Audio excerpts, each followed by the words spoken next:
Now, the Clippers this season, after making the James Harden trade, they finally got their shit together. Oh, the Clippers, in a way, this team is a squad of many conundrums. They have an owner who is eager and is used to getting things that he wants. He has a new arena coming up. So he may have no choice but to not be shy about spending a lot of money on these players' contracts, Harden, Kawhi, and Paul George. Because at the same time, you got to ask yourself, do the Clippers have a loyal enough fan base to fill up that new arena from night to night without any stars being there? Or just a few stars, or just not being as a relevant team? So that's one conundrum that's facing the Clippers, with Kawhi and PG and Harden's extensions kind of hanging over their head. And another conundrum is their health. How healthy will they be? Because the Clippers did not foresee that the bubble right now was their best opportunity of winning an NBA championship. That's really the last time all these guys were really healthy. Did they miss their window? Did they take things for granted because they have not been healthy? But right now, they've bounced back. Kawhi looks healthy, playing back-to-back games. He's putting in a lot of minutes too, and the Clippers are playing amazing.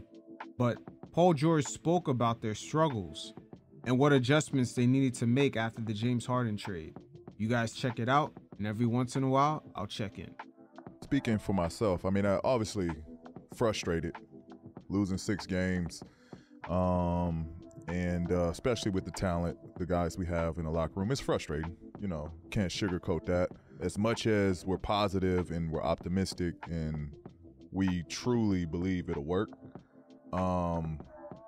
you know, you still, like, no one likes losing. No one likes being out there competing and giving everything you can and coming up with a loss. So that part, I think, is, you know, it gets to you. But the beauty in this team, honestly, is we're enjoying this process. Like, I think that's what separates, and the reason why, like, we're not boiling over and not, shaking the locker room up. Like, we honestly enjoy trying to figure this out.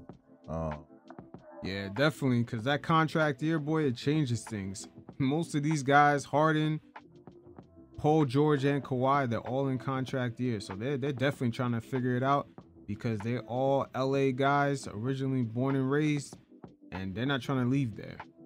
Because we understand and we realize the big picture of what this will be if all 4 of us can pull this off and bring this together and do something special. So, and we believe it's going to happen. Like, we're going to figure this out at some point, and I thought that Denver game was the best that we've looked and the best that we've played, and we had spurts and stretches of dominating or having, what this team, the reason this team was assembled. I thought we showed a glimpse of what it looks like when it works. So that.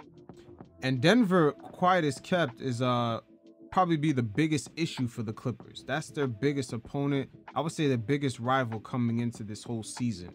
They got to worry about Jokic, because I don't think they still figured out a plan for him. At this point, Tyronn Lue does not trust Zubac in the last few minutes of the game, and that's going to be an issue going up against somebody like Jokic. The positive in it. But, I mean, losing is tough, bro. It's definitely frustrating losing. Yeah. I mean, it's more so just like an ongoing dialogue between each other of, like, all right, how can I make the game easier for you? Like, how can I help you? Like, how can, what are you seeing out there? And again, I thought we made big jumps going into that Denver game, that it was just constant. We was constantly just talking through stuff. Like, they should ask James Harden, can he be that catch and shoot guy at times? And who's going to be doing the dirty work? And can James Harden even move off ball? That's going to be one of the main issues for a lot of these guys, is moving off the ball and stop shooting themselves out of open shots. Just catch and shoot. You don't have to catch, you're open, and then take a dribble and then shoot. Some of the players on this Clippers team have a habit of doing that. What do you see? This is how they guard you.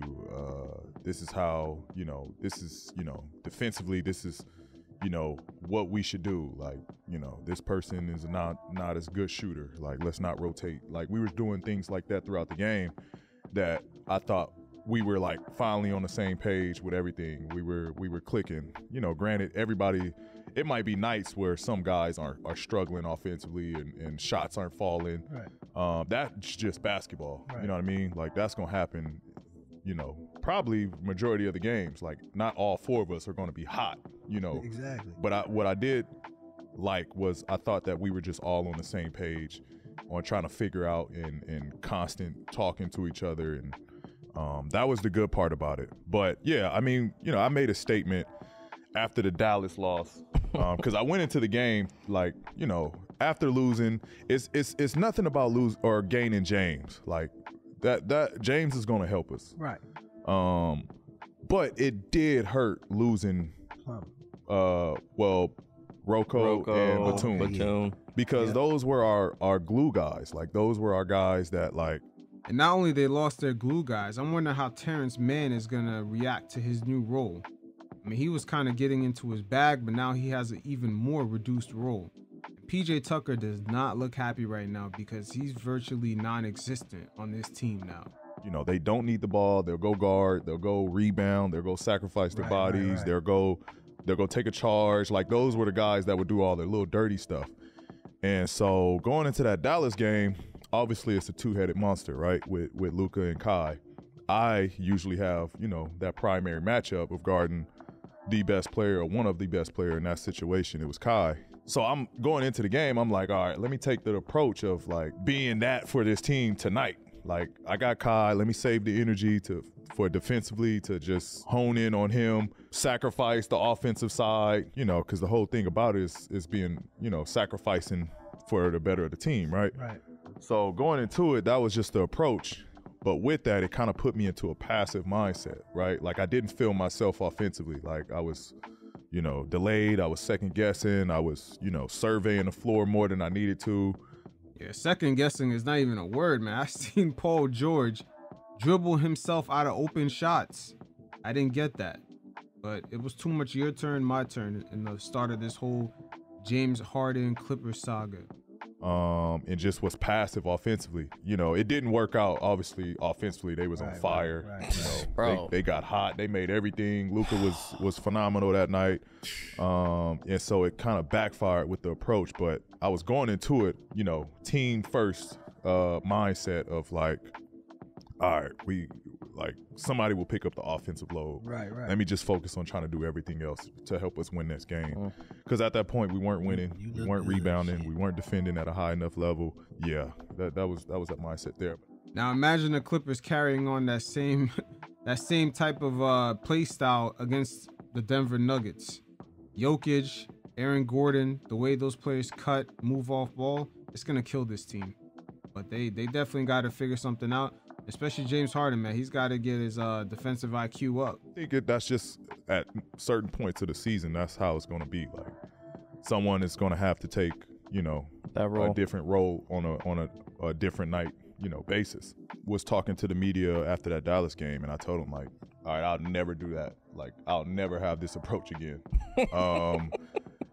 Just because I honestly didn't feel like myself. Now, after that game, it was immediately like, all right, I got to get back to, like, just that aggression. Like, go try to dominate, go try to be the best player on the floor, the best version of myself. So just going into that game, it was just, you know, being confident in what I do, and just having a relentless approach. Like, just be relentless tonight. Like, put pressure on the refs, put pressure at the rim, go finish, go look for my shots.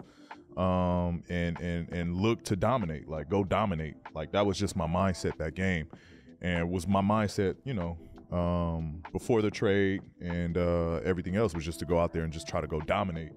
So that was just the mindset going into the game, and the mindset I got to keep going forward. And everything I think will fall in place. Like, we'll fall in place. Like I said, I thought we made huge strides that Denver game of you know, what we could look like. There's still things, rewatching the tape, watching moments throughout the game, where I think, like, now, all right, this is where I could make an extra pass, an extra play. Like, now dissecting the game based off of moments that I had throughout that game that, like, oh, okay, we could have a better possession right here. better possession right there. Like now starting to pick apart a game like that. But I'm right where I want to be mentally right now. It's going to be so tough to match up with us and guard us. Like, I think the more we're starting to realize that, like, even us having a dialogue, we played Memphis. We was having that dialogue, like, man, like James, they started out with the little guy, Gilliard.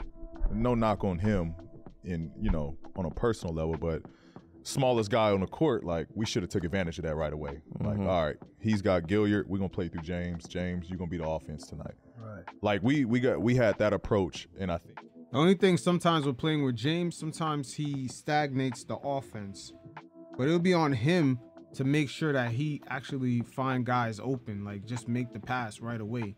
You don't have to stagnate everything. Because sometimes he makes it look obvious that he's trying to pass the ball. Like Philly right now is kind of a prime example of it. You see the difference with him not being there. The ball movement, how everyone touches the ball. Man, even Tobias Harris is getting active like that. He didn't look the same when James Harden was there. That's what's going to make us so tough, is that, like, when you look at that, like, it's not 4 great defenders on the team that can all be on the floor at the same time, right? Like, there's going to be some lack of shooting if you got 4 defenders on there. One of them can't shoot that well, like, so they're not going to put them on the floor. Like, so it's just going to be tough to match up with us going forward. And it is going to be tough to match up with them, but you can kill them with size. And that's what Denver might have, because when you have Jokic being the felicitator, it's going to present a lot of issues. And I believe a lot of the issues that happened in that bubble series in which Denver came back from being down 3-1, it's still there. It's still there. It's still not resolved. I believe the Clippers are going to have to fix that center position, because Westbrook, even doing pick and roll with Zubac, he's not comfortable with that. And defensively, they don't have a center that can just be that ultimate stopper in the paint. They're already small, but there's a few holes on this team, but they got a long road ahead of them. That's what's going to, like, that's when we're going to realize, like, and be comfortable we'll be comfortable in our roles, understanding, all right, you got this guy, he's on you, punish him, make the offense for us, create the offense. And then now we'll play off of that rhythm. So I think that's what, I think going forward is where we'll be in a good place. But it is what it is. It looks like the Clippers are steadily rising to be a dark horse to compete for a championship this season.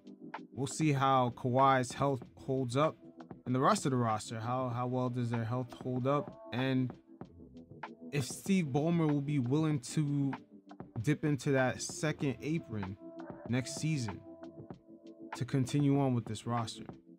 Like I said, this team is a team of many conundrums.